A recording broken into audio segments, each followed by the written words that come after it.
कि you are an above average and you can't attempt, तो बेटे आपके बाकी भी जो बचे हैं 90% उनसे भी नहीं होगा, तो वो ऑटोमेटिकली लात मार के थ्रेशोल्ड से बाहर हो जाएगा। तो उनके लिए आपको परेशान होने की जरूरत नहीं। हाँ अच्छा चलो इसको देख लो, जो हाथ में इसको पकड़ ले।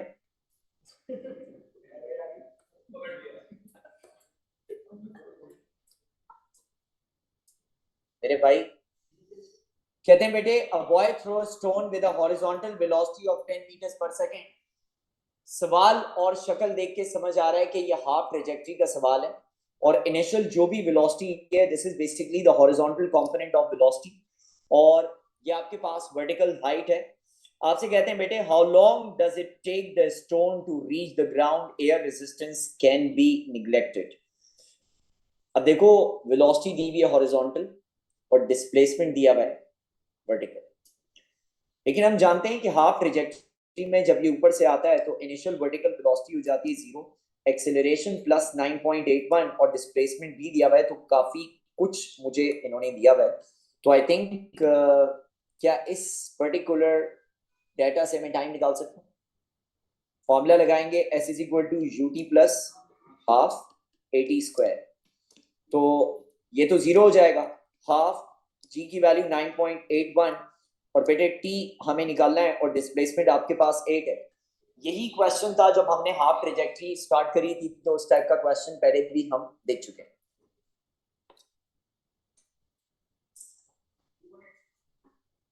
जीरो पॉइंट 80 अंडर रूट निकाला है,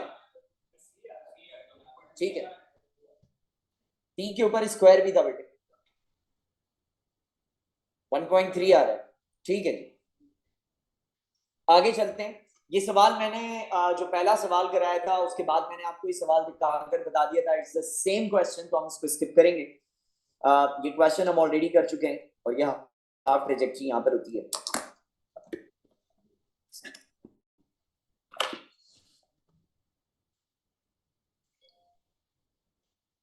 पोटेंशियोमीटर वाली क्लास सबने ली थी?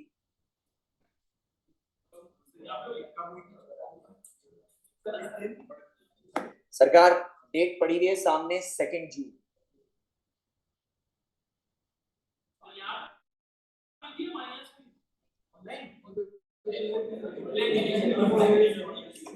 सर ये इस तरह के सवाल थे, और पोटेंशियोमीटर में मैंने आपको बताया था कि आप हमेशा जो पेपर 2 में रीजनिंग हमने पढ़ी थी कि आप सबसे पहले जो भी वेरिएबल रजिस्टर एलटीआर या थर्मिस्टर के साथ हो रहा है उसकी बेसिस पर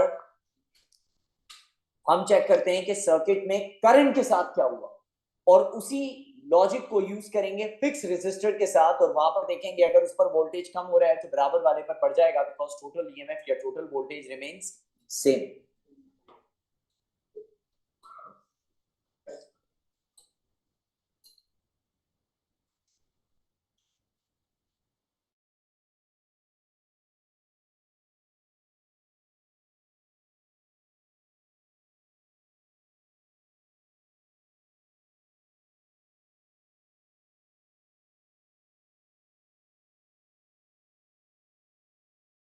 एक minute रुकिएगा।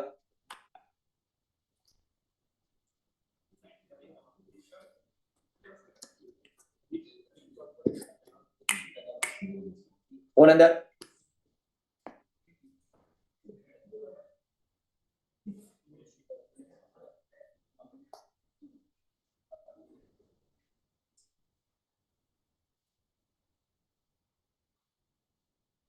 Online people, just wait for a few moments.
यार और कुछ नहीं है, वो ओपन आईडी पर हम क्लास ले रहे हैं, कोई भी कहीं से अपने दिमागी फतूर के साथ बैठ जाता है, ठीक है ना। और अभी बाकी कुछ टीचर्स के साथ भी हुआ है, वो मतलब आप कम से कम ये तो देखें यार, एक बंदे की आप क्लास फ्री ले रहे हैं, कहीं से भी आपको मिल गया है, आप वहां पर अजीब सी आप मतलब ये कि वो डीपी आपने लगाई हुई है या आपने वो अजीब सा लिख लिया है, फिर आप उसको बेचारे को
आते जाओ पढ़ते जाओ, ठंडा हो जाएगा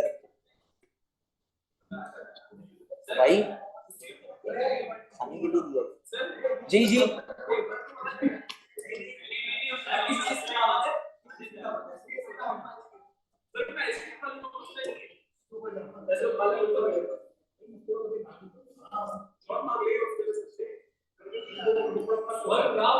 अच्छा बेटे, कुछ ऑनलाइन भी बैठे हुए,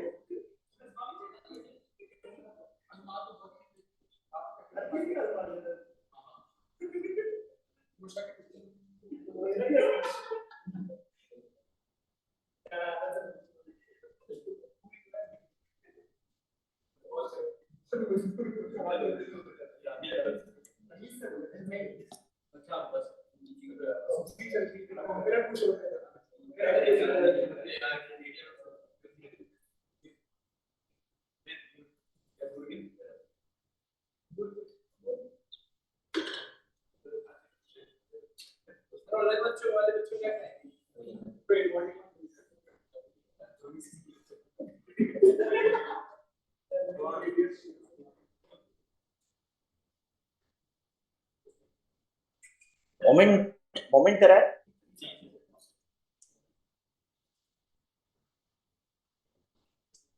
अच्छा बेटे, पहले प्रेशर देखते हैं, उसके बाद मोमेंट। प्रेशर के कम क्वेश्चंस होते हैं लेकिन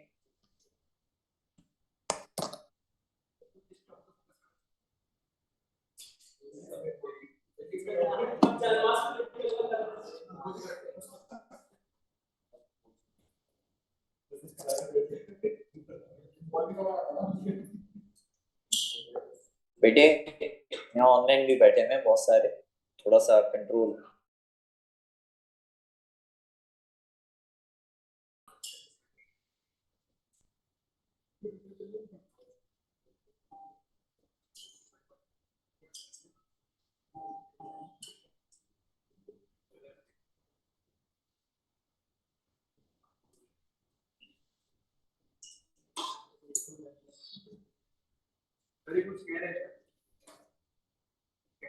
बोलो।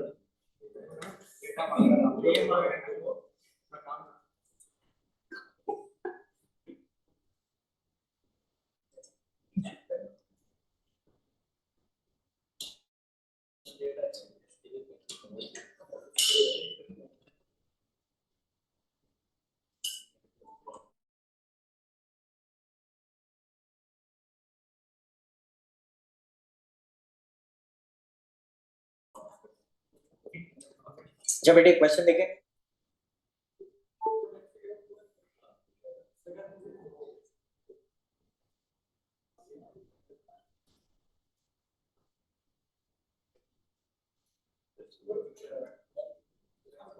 अच्छा पहले सवाल देखो बस भाई। क्वेश्चन में आपसे कह रहे हैं the diagram shows a uniform beam PQ, the length of the beam is 3 and its weight is 50 newton. Weight इसमें मार्क इन्होंने नहीं करा हुआ। देखो बेटे अगर यूनिफॉर्म बीम आपसे कह रहे हैं तो यूनिफॉर्म का मतलब है कि इसका सेंटर ऑफ ग्रेविटी एग्जैक्टली इसके सेंटर पर होगा। दैट मींस हाफ, अगर ये 3 मीटर्स है तो एग्जैक्टली इस एंड से 1.5 मीटर्स पर इसका वेट एक्ट करना चाहिए। वो हमने मार्क कर लिया। कहते हैं इसको बैलेंस रखने के लिए to make it an equilibrium what is the value of W।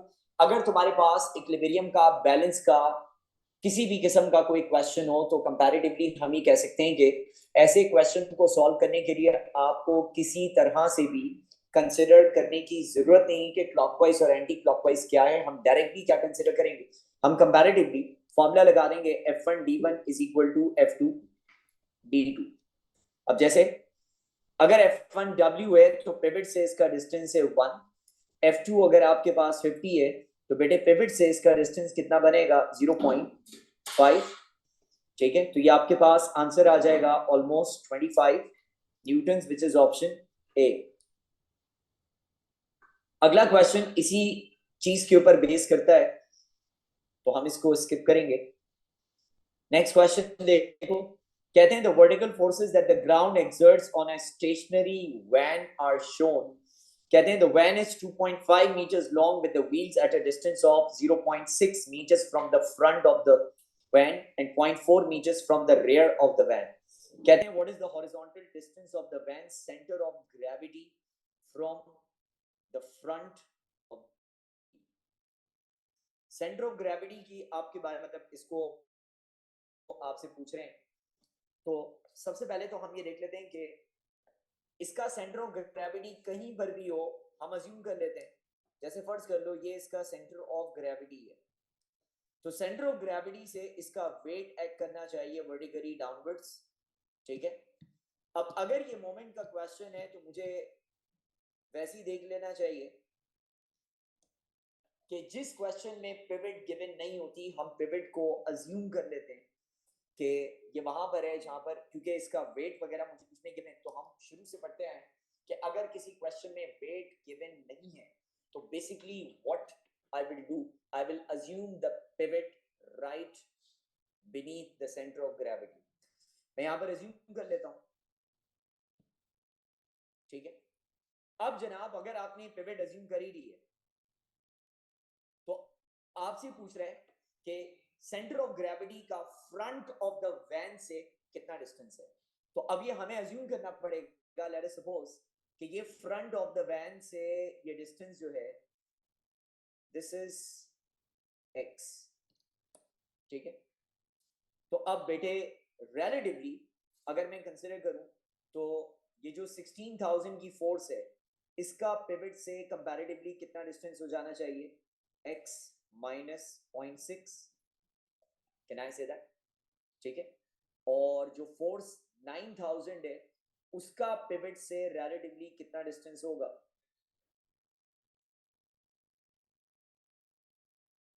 बोलो।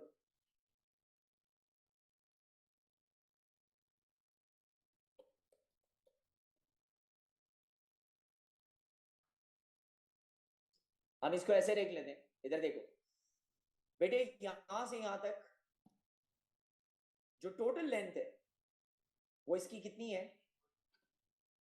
1.5 प्लस 0.4 1.9 1.9 और 0.6 यानी कि 2.5 मीटर्स। इधर देखो, तो अगर मैं इस वाली फोर्स का डिस्टेंस मार्क करना चाहूं, सेंटर ऑफ ग्रेविटी को मैं इरेज कर देता हूं, तो यहां से लेकर और कंपैरेटिवली यहां तक का जो डिस्टेंस है, अगर हम इसको कंसिडर कर लें तो this is 2.5 minus x। Can I say that? मजीद अगर मुझे ये डिस्टेंस चाहिए तो आप इसमें से 2.5x में से 0.4 भी माइनस कर दें तो ये आ जाएगा 2.1 minus x। Can I say that? ठीक हो गया? फालतू चीजों को मैं कर देता हूं इरेज और डायरेक्टली इसको लिख देता हूं कि दिस इज गोना बी भाई 2.1 माइनस x। अब पिवट को छोड़कर मेरे पास दो ही फोर्सेस बची हैं, और बेटे जब भी दो फोर्सेस बची हो तो आपको सोचने की जरूरत भी नहीं है। F1 D1 is equal to F2 D2। पहली फोर्स 16,000 इनटू पिवट से इसका डिस्टेंस अगर मैं कंसिडर कर लूं, this is gonna be x minus 0.6 is equal to, दूसरी फोर्स मेरे पास 9000 है और पिवट से इसका डिस्टेंस है 2.1 माइनस x। सॉल्व करेंगे तो आपके पास आंसर आ जाएगा x का, हम इसको सॉल्व नहीं करें, हो जाएगा। ठीक है, सिंपल सी इक्वेशन है, मल्टीप्लाई करेंगे तो आपके पास एक्सप्रेशन आ जाएगी in terms of x which you can calculate. अदीना ठंडा हो जाएगा, कुछ सीखें आसपास।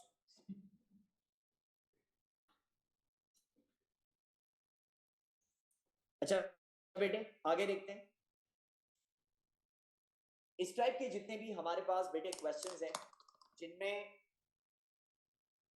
एक लैडर किसी भी वॉल के अगेंस्ट मौजूद है या किसी भी यूनिफॉर्म रॉड को आपने किसी भी वॉल के साथ अटैच किया हुआ है, दोनों केसेस में अभी कहते हैं आपसे कि generally a uniform horizontal beam OX 0.4 metres long है, इसका वेट 100 न्यूटन है, यूनिफॉर्म है तो एग्जैक्टली इसका वेट बीच में करेगा। हम अज्यूम कर लेते हैं यहां पर it is hinged at the wall at point O, it is supported by a cord XY which is attached to the wall at Y। कहते हैं what is the tension in the cord? अब सुनो, देखो cord के अंदर जो tension होगी वो ये डायरेक्शन होगी, सही। अब कंपैरेटिवली अगर मैं इसको रिजॉल्व करना चाहूं तो ये इसका वर्टिकल कंपोनेंट होगा, दैट इज T sin 30। इस वक्त इस रॉड के ऊपर याद रखें कि ये रॉड, ये बीम, ये लैडर जहां पर भी हिंज होती है वहां पर दो फोर्सेस लाजमी लगती हैं, हॉरिजॉन्टल वर्टिकल, और उनका एक रिजल्टेंट लगता है। लेकिन क्योंकि हमने पिवट इसी को अज्यूम कर लिया है तो यहां पर जो भी फोर्सेस लग रही होंगी उनका मोमेंट क्या हो जाएगा? Zero. So that is why remaining हमारे पास दो ही फोर्सेस हैं, 100 यानी कि F1 into D1 is equal to F2 which is T sin 30 into D2। तो ये आपके पास हो जाएगा 2 times T, दैट मीन्स कितना आ जाएगा? 100 न्यूटन्स।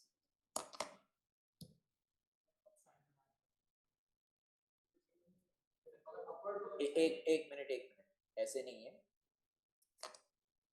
मेरे भाई, ये साइन और कॉस अपनी मर्जी से नहीं लगाया है, बल्कि हमने इसको किया है रिजॉल्व।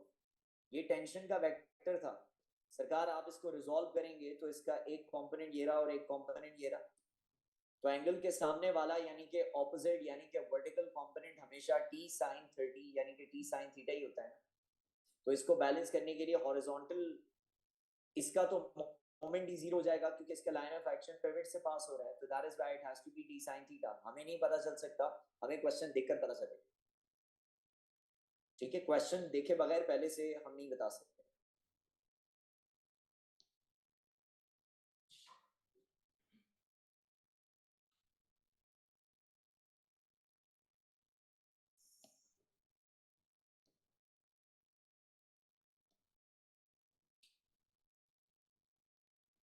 बेटे सवाल देखें।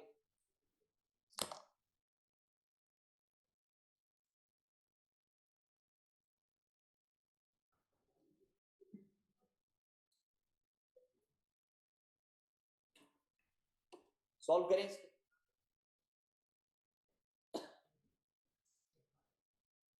करें करें जल्दी।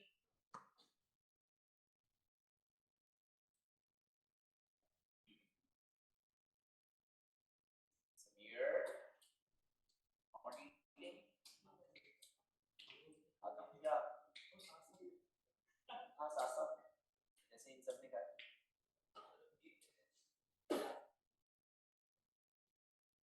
आपसे कहते हैं a spindle is attached at one end to the center of a lever 1.2 meter long and its other end to the center of a disc of radius 0.2 meters. कहते हैं a cord is wrapped around the disc, passes over a pulley and is attached to a 900 newton of weight. What is the minimum force applied to each end of the lever that would lift the weight?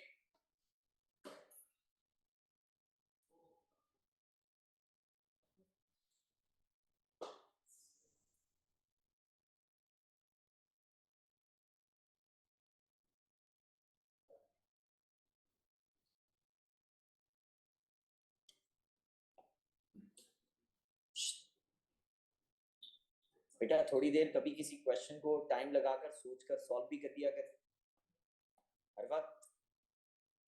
You don't need to chew.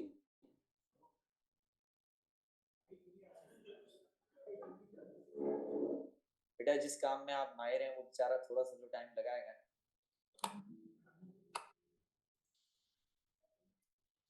Stop eating and do your work. नहीं, वो chewing होता है। Stop eating मतलब खाएं मत।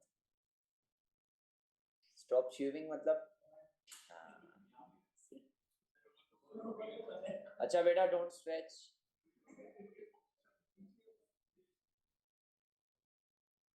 दो words में काम हो जाता है, कोई सी भी आप बात ले।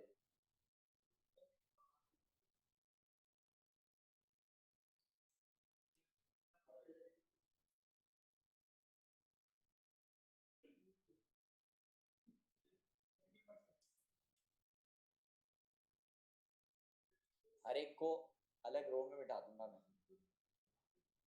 सवाल सॉल्व करें।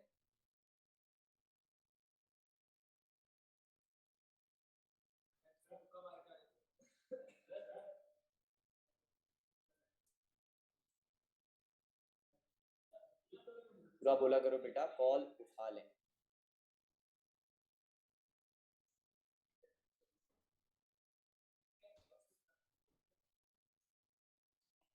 सवाल देखें।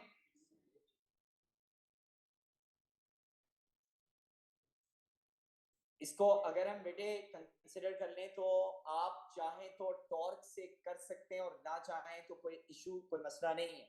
इधर देखें, सबसे पहले तो मैं ये देखता हूं कि हमारे पास ये जो भी लोड है जो आपके सामने 900 न्यूटन अटैच है बेटे, इस डिस्क को जहां पर स्पिंडल मौजूद है इसको हम कंसिडर करेंगे पिवट। ठीक है, तो अगर मैं इस फोर्स को देखूं तो ये पिवट की राइट साइड और डाउनवर्ड्स लग रहा है। दैट मींस ये डेफिनेटली इसको मूव करेगा कैसे, क्लॉकवाइज। और ये जो दोनों फोर्सेस हैं ये डेफिनेटली इसको इस डायरेक्शन में टर्न करेंगी, ऐसी टर्न करेंगी। ठीक है, तो हम ही कह सकते हैं कि कंपैरेटिवली इसको बैलेंस करने के लिए इन दोनों के मोमेंट्स, अगर आपको डायरेक्शन का भी कोई खास इशू है तो कोई इशू नहीं है। हम ये कह सकते हैं इन दोनों के मोमेंट्स कैसे होने चाहिए, सेम होने चाहिए। राइट, ऊपर हमारे पास है टॉर्क और नीचे हमारे पास है मोमेंट। यहां पर अगर मैं कंसिडर कर लूं तो बेटे टॉर्क क्या होता है? It is the product of one of the force and perpendicular distance between them. इनके बिटवीन जो परपेंडिकुलर डिस्टेंस है दिस इज 1.2, जबकि नीचे जो फोर्स हमारे पास है 900, ये इतनी बड़ी फोर्स एक्ट कर रही है, ठीक है। और डायरेक्टली कंपैरेटिवली इस फोर्स को अगर हम देखें which is actually the tension, तो बेटे जो टेंशन है ये एग्जैक्टली यहां पर एक्ट कर रही है, तो इस पिवट से इसका डिस्टेंस जो है वो कितना है? Only 0.2 metres. आंसर निकालें। मैं दोबारा समझा देता हूं जी बेटे, कितना? 150। वेरी गुड, मैं समझा देता हूं, इधर देखें।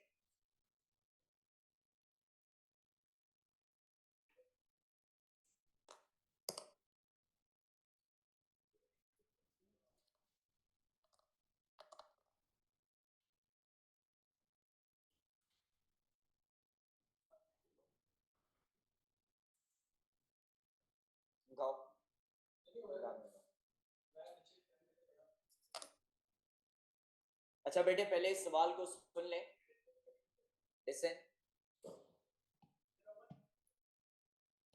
मैं इसको आपको दोबारा बता देता हूं बेटे।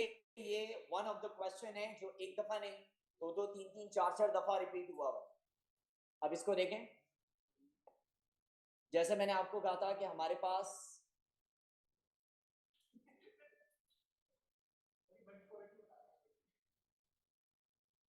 जब भी इस टाइप का बेटा क्वेश्चन आता है तो सबसे पहले हम ये देखेंगे कि ये मैंने कंसिडर कर ली पिवट, कंसंट्रेट करना।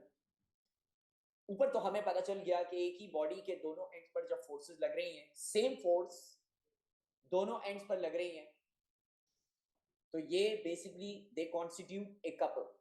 When same magnitude of force in opposite direction act on each edge of a body they constitute a couple, और couple की वजह से टर्निंग इफेक्ट यानी कि मोमेंट क्रिएट होता है, जिसको आप टॉर्क ऑफ अ कपल भी कह सकते हैं या मोमेंट ऑफ अ कपल भी कह सकते हैं। तो ऊपर हमारे पास कपल लगेगा, तो कंपैरेटिवली मैं ये कह सकता हूं कि नीचे जो 900 न्यूटन की फोर्स या 900 न्यूटन का लोड आपने लगाया हुआ है, इसकी वजह से इस पर्टिकुलर स्ट्रिंग पर आप किसी भी पॉइंट पर अगर फोर्स लगा लें तो ये टेंशन इस पर कितनी एक्ट कर रही है, इधर देख लीजिए। ये basically the tension would be exactly 900 Newton जो भी आपने कंसीडर कर, राइट।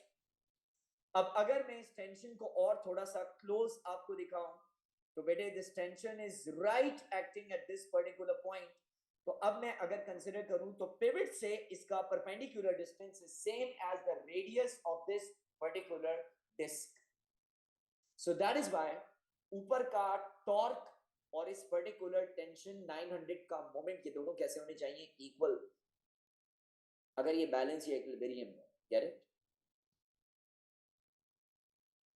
और जैसे मैंने आपको बताया कि बेटे आप इस टाइप के क्वेश्चंस को अच्छी तरह से देख कर जाइएगा, खासतौर पर ये लेटर वाले एमसीक्यू।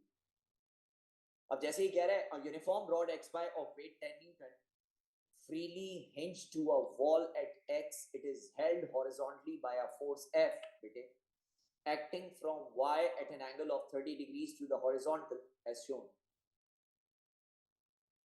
तुमको क्या हो गया भाई, कम है क्या?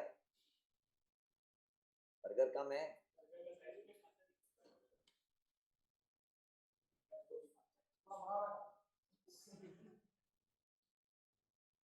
एक जैसे लग रहे। हाँ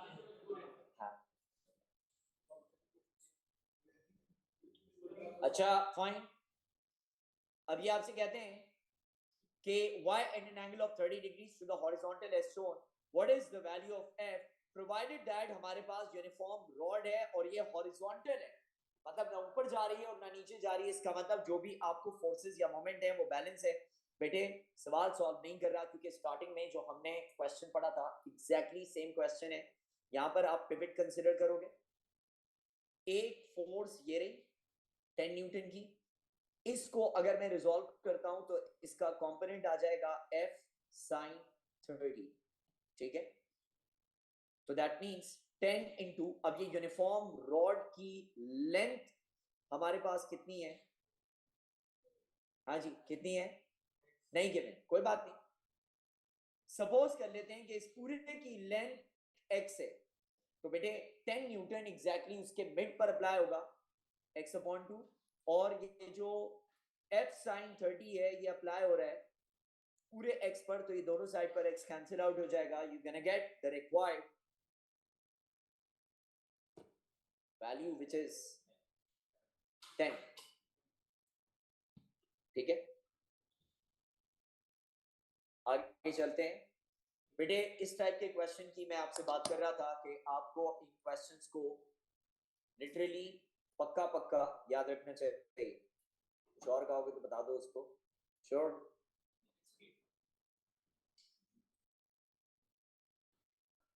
बगैर स्टिक के स्टिक पर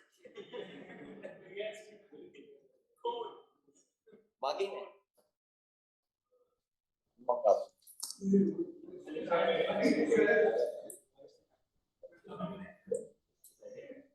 अच्छा देखो, सवाल में कह रहे हैं, इस सवाल को काफी देख कर पढ़िएगा क्योंकि ये सिमिलर टाइप के क्वेश्चंस हैं जो रिपीट होते हैं। ये कहते हैं a ladder is positioned on a icy frictionless ground and is leaned against a rough wall at the instant of release it begins to slide। जैसे ही आपने इसको छोड़ा तो नीचे की सरफेस काफी स्लाइडिंग है, फ्रिक्शनलेस है, ये स्लाइड करना शुरू करेगी।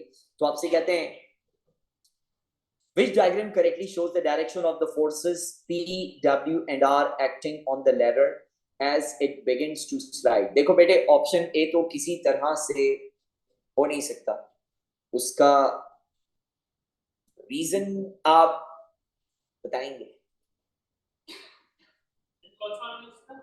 ए मैंने कहा, इन्होंने कहा नहीं हो सकता। चले मैं बता देता हूं, इधर देखो, लिसन।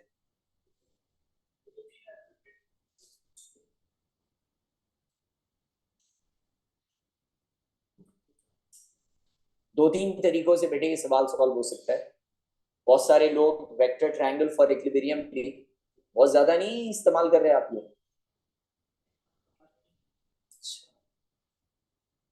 मस्त, इधर देखो बेटे, वेक्टर ट्रायंगल फॉर इक्विलिब्रियम से भी सॉल्व हो सकता है। आप इसको डायरेक्टली भी सॉल्व कर सकते हैं, जैसे कि फर्स्ट कर लें, इधर कॉन्सेंट्रेट करना।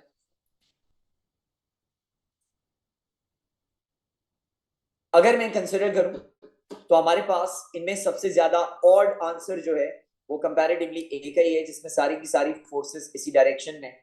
ठीक है, तो ये क्यों नहीं हो सकता? इधर देखें, अगर मैंने वेट का वेक्टर पहले मैंने ड्रॉ किया बेटे, इधर देखिएगा,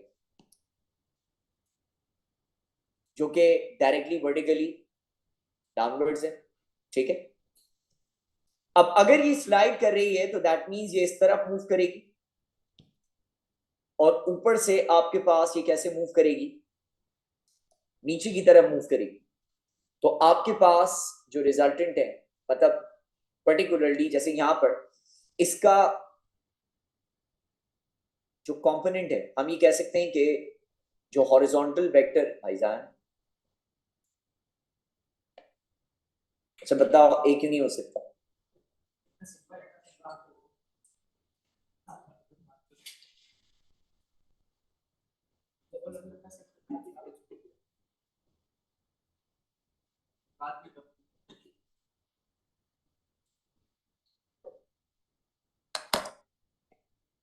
बताएं बेटे, पी डब्ल्यू एंड आर में ऐसा क्या कॉम्बिनेशन है कि स्लाइड कर रही है, और हाउ वुड बी आइडेंटिफाई कि इसमें कौन सा पर्टिकुलर आंसर जो है वो बिल्कुल करेक्ट होगा?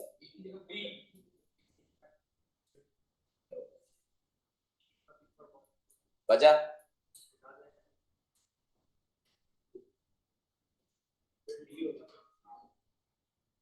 कौन कहता है डी?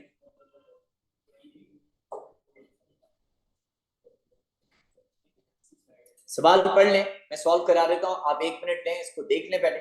मैंने क्वेश्चन का आपको कह रहा था कि बेटे जो लेटर वाले क्वेश्चंस हैं इनको थोड़ा सा देख कर जाएं, मतलब इसकी रिपीट होने की प्रोबेबिलिटी काफी ज्यादा होती है, लेकिन ये 5-6 टाइप के क्वेश्चंस हैं आपके पास।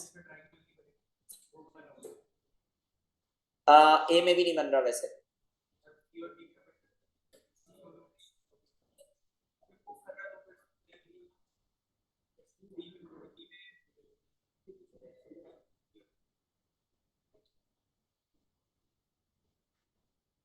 जैसे मैंने कहा कि आप वेक्टर ट्रायंगल फॉर इक्विलिब्रियम भी कंसीडर करके देख सकते हैं। इधर देखें, अगर मैं पी डब्ल्यू और आर को ऑप्शन ए में ड्रॉ करने की कोशिश करूं तो पहला वेट है। अगर मैं दूसरा पी को ज्वाइन कर दूं लेट्स से, और बेटे तीसरा अगर मैं आर को ज्वाइन कर दूं, ठीक है, लिसन। तो अब अगर मैं देख रहा हूं कि मेरे पास रिजल्टेंट वेक्टर किस डायरेक्शन में जा रहा है, on to the left side, तो कंपैरेटिवली जबकि ये स्लाइड कर रही है, अगर ये रिजल्टेंट लेफ्ट साइड पर होता तो ये कभी भी स्लाइड नहीं करती। मतलब ये बिल्कुल वैसे ही है कि लैडर है और आप उसको यहां से, आप में से किसी को खड़ा कर देता हूं, जैसे कि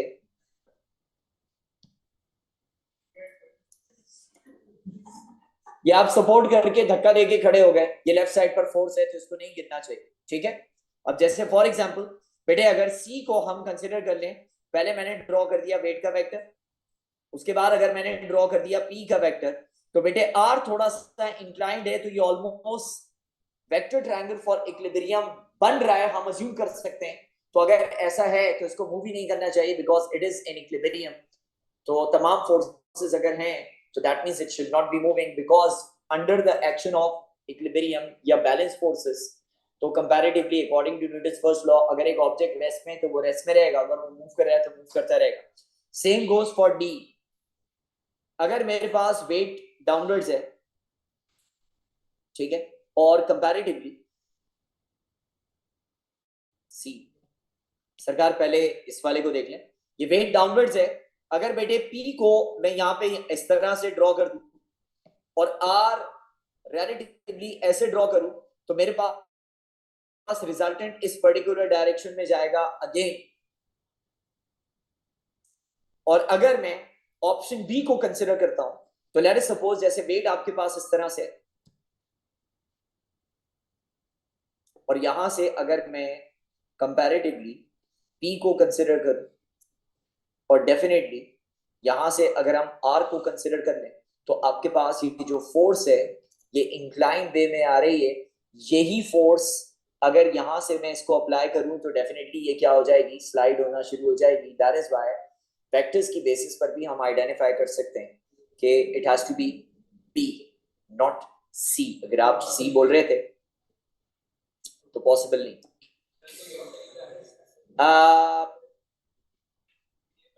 तरीका हो भी सकता है, जैसे मैं एक और तरीका बता देता हूं, ये देखें, अगर आप वेक्टर्स को छोड़ दें तो बेटे अब कंसिडर ऊपर जैसे इनकी स्टेटमेंट जो है विच डायग्राम करेक्टली शो, इन्होंने कहा कि ग्राउंड फ्रिक्शनलेस है, मतलब ग्राउंड किसी भी किस्म की कोई राइट और लेफ्ट फोर्स अप्लाई नहीं करेगी। इसकी बेसिस पर अगर मैं कंसिडर कर लूं तो मैं कह सकता हूं कि जब ग्राउंड कोई फोर्स अप्लाई नहीं कर रही इसके स्लाइड होने पर, तो हम ये कह सकते हैं कि ग्राउंड जो नॉर्मल रिएक्शन फोर्स अप्लाई करेगी वो कैसी होगी, vertical. Can I say that? मैं रिपीट करता हूं बेटे, कॉन्सेंट्रेट करना। ये इन्होंने वेक्टर का बोला था, मैंने करके दिखा दिया, लेकिन अब जो बता रहा हूं it's a way better method. जैसे फॉर एग्जांपल इन्होंने कहा कि ग्राउंड फ्रिक्शनलेस है, इसका मतलब है जब भी आप किसी भी चीज पर ग्राउंड पर कोई चीज रख देते हैं, सिर्फ रेस्ट में होती है, तो उसके ऊपर जो नॉर्मल रिएक्शन फोर्स होती है वो नॉर्मल या वर्टिकल या परपेंडिकुलर टू द ग्राउंड होती है, राइट। जबकि ऑप्शन सी और ऑप्शन डी में जो नॉर्मल रिएक्शन फोर्सेस हैं वो इंक्लाइंड हो गई। नॉर्मल रिएक्शन फोर्सेस जब भी एक्ट होती हैं, अब इधर देख लो, जब उनके साथ हॉरिजॉन्टली कोई और फोर्स आ जाए तो फिर इनका रिजल्टेंट इस डायरेक्शन में which is shown by option D आएगा। या नॉर्मल रिएक्शन फोर्स के साथ अगर कोई फोर्स हॉरिजॉन्टली लेफ्ट साइड पर एक्ट करे तो इसका रिजल्टेंट यहां पर आएगा which is shown by option C. तो मैंने ऑप्शन सी और ऑप्शन डी इसीलिए छोड़ दिया कि अगर ग्राउंड फ्रिक्शनलेस है और वो कोई फोर्स ही एक्स्ट्रा अप्लाई नहीं कर रही, तो ये जो आपके पास पर्टिकुलरली, क्योंकि ये बाकी जितने भी क्वेश्चंस हैं उनमें आपको हेल्प करेगा, तो एक ही दफा इसको समझ बेटे। देखें, ये अगर आपके पास लैडर है और मैंने इसको अज्यूम कर लिया कि ये हॉरिजॉन्टल सरफेस पर मौजूद है, तो अगर ये रेस्ट में है तो दैट मींस इस पर नॉर्मल रिएक्शन फोर्स वर्टिकली इसी तरीके से एक्ट होनी चाहिए। लेकिन अगर ग्राउंड इसके ऊपर कोई भी फोर्स अप्लाई करे, जैसे ग्राउंड अगर इस तरफ एक फोर्स लगा दे, आई एम जस्ट सेइंग, तो इन दोनों का रिजल्टेंट फिर यहां बनना चाहिए, जबकि इन्होंने कहा ग्राउंड कोई फोर्स अप्लाई नहीं कर रहा, कोई फ्रिक्शन नहीं है, तो दैट इज वाई ये इस डायरेक्शन में भी नहीं हो सकती। और अगर ग्राउंड इस साइड पर कोई फोर्स अप्लाई करते हैं तो इनका रिजल्टेंट इस तरह से बनना चाहिए। ऑप्शन सी और ऑप्शन डी में आर जो इंक्लाइन बना हुआ है वो आपको यही बात बता रहा है कि यहां पर कोई एक्स्ट्रा एडिशनल फोर्स लग रही है, जबकि उन्होंने कहा कि ग्राउंड फ्रिक्शन लेस है। Get it? अब आगे देखें बेटी, बात क्लियर हो गई? आगे चलते हैं। अब हम ये देखते हैं कि ए और बी में दोनों में आर जो है the reaction force which is applied by the ground is normal और परपेंडिकुलर, तो दोनों को हम सही मान लें। लेकिन इन्होंने वॉल के बारे में नहीं कहा कि वॉल फ्रिक्शन अप्लाई कर रही है या नहीं। तो अब इधर सुनो, मैं पहले आपको यहां पर सैंपल बनाकर दिखाता हूं। बेटे लेट अस सपोज कि ये अगर हमारे पास वॉल है, अगर ये रेस्ट में होती तो कंपैरेटिवली हम ही कह सकते हैं कि the wall must be applying a force in this particular manner. लेकिन अगर ये स्लाइड कर रही है दैट मींस नीचे आ रही है। अब जो बात मैं यहां पर बता रहा हूं इसको गौर से सुन लो, समझ लो, इसके सारे क्वेश्चंस इसी एक लॉजिक पर होंगे। अगर वॉल को मैं देखता हूं तो लैडर स्लाइड होकर नीचे आ रही है, तो इसके ऊपर जो फ्रिक्शनल फोर्स होगी वो कहां पर एक्ट करेगी? ऊपर। तो इन दोनों का रिजल्टेंट कहां पर एक्ट होना चाहिए? यहां पर ऑप्शन बी में यही डायरेक्शन दिखाई देगी, जबकि ऑप्शन ए में जो पी का एरो है वो ये बता रहा है कि there is no friction on the ground और on the wall as well, which is wrong. बेटे क्लियर है? तो वेक्टर वाले से इतना ज्यादा ये क्लियरली नहीं होता। अगर कभी भी बोल दिया जाए कि वॉल फ्रिक्शनलेस है तो वॉल के ऊपर एक फोर्स लगेगी परपेंडिकुलर टू द वॉल। अगर बोल दिया जाए ग्राउंड फ्रिक्शनलेस है तो उसके ऊपर सिर्फ एक फोर्स लगेगी परपेंडिकुलर टू द ग्राउंड। लेकिन अगर वो स्लाइड करेगी तो फिर वहां पर रिजल्टेंट फोर्स एक्ट होगी, और डायरेक्शन ऑफ स्लाइडिंग को देखकर आप उसके अंदर इंक्लाइन फोर्स आइडेंटिफाई करेंगे। क्वेश्चन देखते हैं और इसके।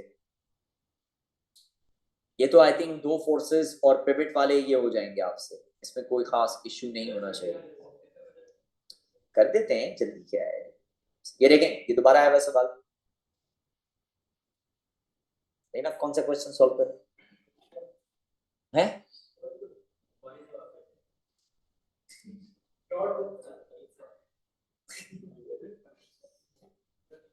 वली जैसे वो आपको रिप्लाई नहीं करते, अब उनको नहीं करते। नहीं भाई, उनको कुछ और काम दिया हुआ है, वो उस काम में बिजी हैं अभी। नजर आएंगे आपको दोबारा नए सेशन वाले में। अच्छा इधर देखो, पहले मैं आपको बेटे ये लैडर वॉल और ग्राउंड वाले क्वेश्चन समझ आ गए, हो जाएंगे अब? ठीक है,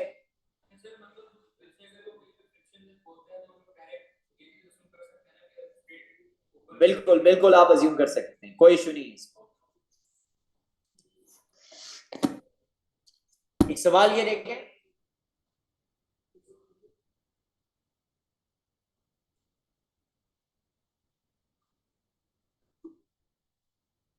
ये देख लो बेटे। आपसे कहते हैं कि अनहिंज trapdoor is enclosed to the in the horizontal position by a cable. कहते हैं three forces act on the trapdoor: the weight of the door, the tension in the cable, and the force H at the hinge. तो आपको पता होना चाहिए कि बेटे hinge जो है वो पिवट कंसिडर की जाती है। तो लिसन, आपसे कह रहे हैं which list gives the three forces in increasing order of magnitude। कहते हैं इसको हॉरिजॉन्टल रखने के लिए, बैलेंस रखने के लिए इनमें से कौन सी फोर्स कितना ज्यादा मैग्नीट्यूड रखती है, ये आपने बताना है। मतलब नॉर्मली इसमें हमारे पास कुछ खास कोई कैलकुलेशन नहीं है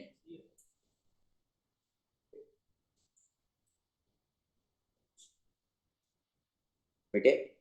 10 सेकंड, 20 सेकंड, 30 सेकंड में है। बी सी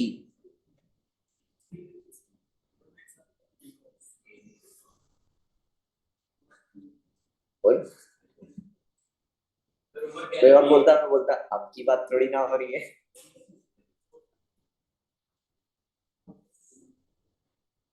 अच्छा बेटे लिसन, ये आपसे कहते हैं कि कौन सी फोर्स ज्यादा मैग्नीट्यूड की है, ये आपने बताना है। तो सबसे पहले तो हम इसको इस तरीके से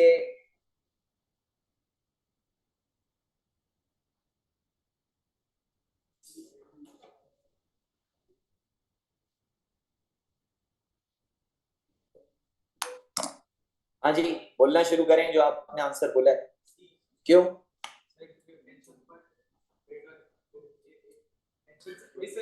टेंशन एक फोर्स ऊपर इंटरैक्ट करती है, नीचे दो टेंशन दोनों से बड़ी दो ऊपर ज्यादा मैग्नीट्यूड चाहिए, दोनों को कंट्रैक्ट करके इंक्रीजिंग ऑर्डर है।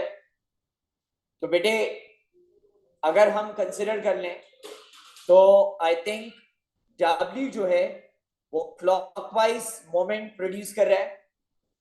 H वैसे तो हिंज पर एक्ट कर रहा है। अगर मैं मोमेंट की बात करूं तो इसका मोमेंट बिल्कुल जीरो है, आई एम जस्ट सेइंग। जबकि टेंशन ये एंटी क्लॉकवाइज मोमेंट एक्ट कर रहा है।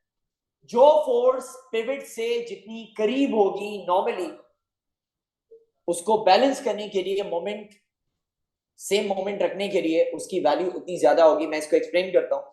जैसे फर्ज कर लो W अगर एक्ट करे ये 2 मीटर्स पर और ये एक्ट करे 1 मीटर्स पर। अब अगर लेट अस सपोज W की वैल्यू है 10, तो इसका मोमेंट कितना हो गया? 10 टू 20। तो अगर टेंशन के लिए आई एम जस्ट सेइंग, अगर मैं इसके मोमेंट की बात करूं तो डेफिनेटली टेंशन की वैल्यू 20 होगी। करें तो जो फोर्स बैलेंस करने के लिए जितना क्लोज होगी वो कंपैरेटिवली उतनी ज्यादा कंसीडर की जा सकती है, हम ये भी कह सकते हैं। और अगर हम फोर्सेस बैलेंस की बात करें तो दोनों फोर्सेस W और H डाउनवर्ड्स डायरेक्शन में और T अकेली अपवर्ड्स डायरेक्शन में।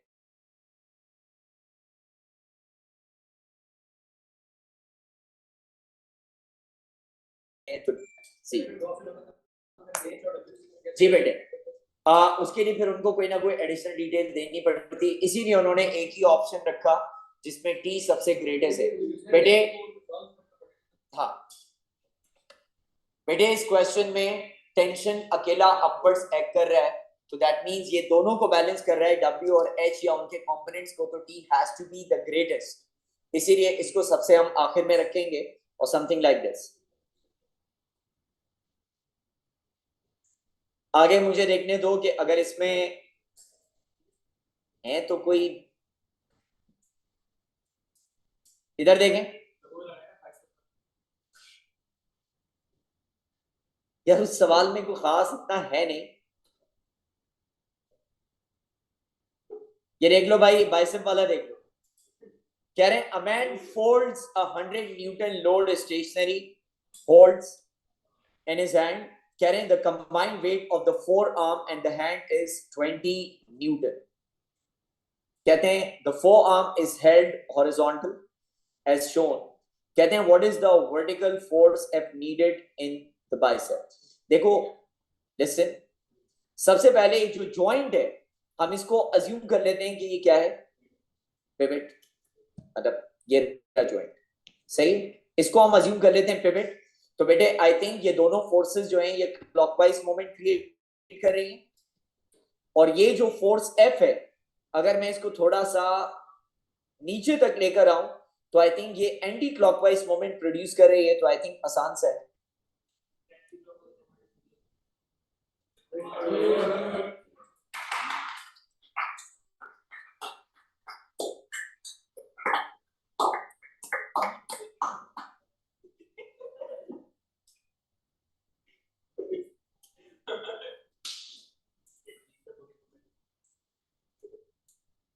सवाल देखो, कहते हैं बेटे a uniform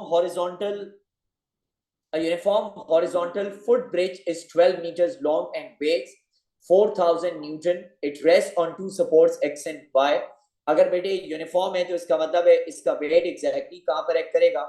सेंटर में, मतलब 6 meters फ्रॉम ईच साइड। यह आ गया 4000 न्यूटन। आगे कहते हैं a man of 600 Newton is at a distance of 4 meters from the support. इसका अपना वजन। कह रहे हैं what is the upward force on the foot bridge? No way. From the support x, जब कभी भी आपके पास ऐसे क्वेश्चंस हैं जिनमें बेटे दो सपोर्ट्स हैं,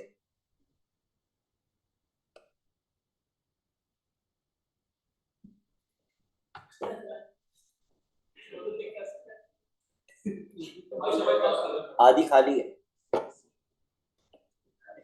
बेटा, जब भी आपके पास दो सपोर्ट है तो आप किसी भी पर्टिकुलर जगह पर मोमेंट कैलकुलेट करने के लिए किसी भी एक सपोर्ट को पिवट अज्यूम कर लेते हैं।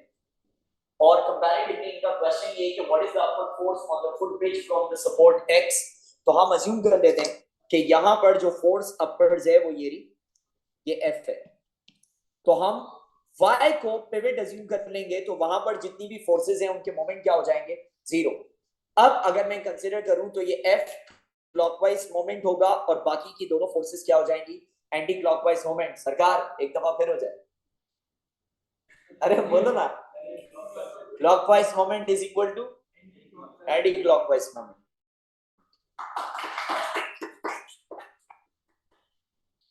चलो केमिस्ट्री का पेपर देने के बाद कुछ तो खुशी मिली ना किसी को, जरा सा तो हंसे बच्चे।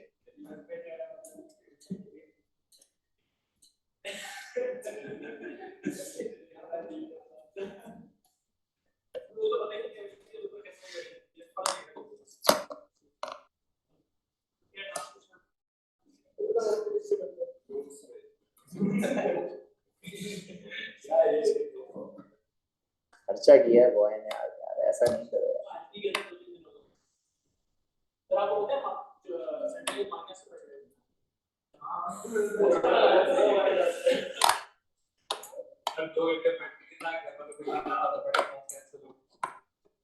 क्लास थी ऑनलाइन, इसको पहले ही मैसेज करे हुए थे, लेकिन इसीलिए आपकी वजह से मैं उसको डिफेंस वाले ग्रुप में भी कर देता, मिल गया था ना आज।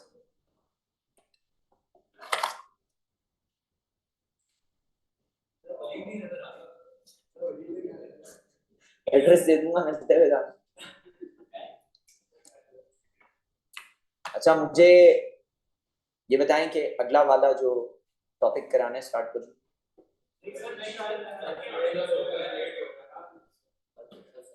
अच्छा सुने फिर कल सुन लें क्योंकि कल ओ लेवल्स नहीं है। अबे सुन तो ले भाई, जल्दी रखेंगे तकरीबन 7 वगैरह से, तकरीबन मैं उसमें पहले सुन लें अनसर्टेनिटी के कुछ क्वेश्चंस हम देख लेंगे, काइनेमैटिक्स के, ग्राफ के, रेडियो एक्टिविटी के। इसके अलावा आप मुझे बता दें जैसे कि प्रेशर। जी बेटे, एक भाई ये भी रात में सॉल्व करा सकता हूँ, ठीक है, ऑनलाइन। भाई मैंने सिर्फ वो काम कराना है जो तमाम जितने भी एवरेज और बिलो एवरेज टाइप के हैं ना, कम से कम वो देखकर हमको एक आइडिया हो जाए कि हाँ यार ये आ गया, बस मैं ऐसे कर दूंगा। समझ आई? तो वो थोड़े थोड़े उनमें से जो भी 2 2 3 3 4 4 5 5 डिफरेंट टाइप के हैं जैसे मोमेंट में, बाकी कोई मसला नहीं। ये 2 3 4 क्वेश्चन में थे जो आपको मैंने सिखा दिए, बाकी में कोई इशू होने नहीं चाहिए। ठीक हो गया? फी अमान।